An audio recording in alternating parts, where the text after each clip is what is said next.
দেশে হামে আক্রান্ত ও মৃত্যু কমলেও শঙ্কা পুরোপুরি কাটেনি। প্রাদুর্ভাব শুরুর পর গত ৩ মাসে হাম উপসর্গে প্রাণ হারিয়েছে ৬.৫ শতাধিক শিশু, আর লাখ ছাড়িয়েছে আক্রান্তের সংখ্যা। চিকিৎসকরা যেটি বলছেন যে শিশুর রোগ প্রতিরোধ ক্ষমতা দুর্বল থাকলে টিকা নেয়ার পরও ঝুঁকি কমছে না। তাই অভিভাবকদের আরও সচেতন হওয়ার পরামর্শ বিশেষজ্ঞদের। মিশরাতুল জজম, বয়স ১০ মাস।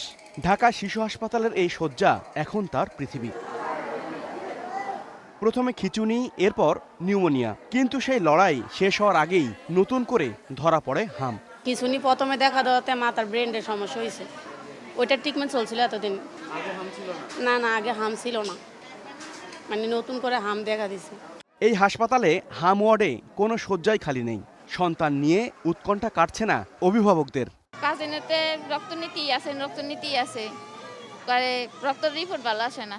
আমরা ভর্তি ছিলাম, ওখান থেকে 1-2 দিন পরে ওর হাম ধরা পড়ছে। তো ভালোই হয়ে গেছিল, পরে ছুটিও দিয়ে দিয়েছিল। এখন পরে একটা সমস্যা হয়ে গেছে। এখন নির্ধারিত কোনো সময় নেই যে কতদিন থাকা লাগবে। সরকারি হিসেবেই আক্রান্তের সংখ্যা এরই মধ্যে লাখ ছাড়িয়েছে। প্রাণ গেছে 6.৫ শতাধিক শিশুর।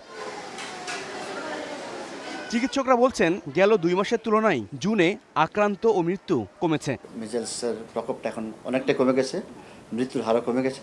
আজকে সকাল থেকে আমি এখানে 27টা রোগীর মধ্যে মাত্র একটা রোগীকে পেয়েছি ভর্তি করার মতো।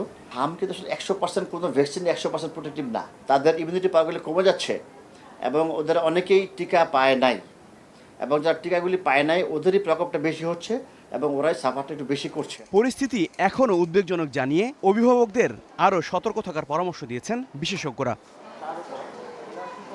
হাবিবুর রহমান অফি, স্টার নিউজ, ঢাকা।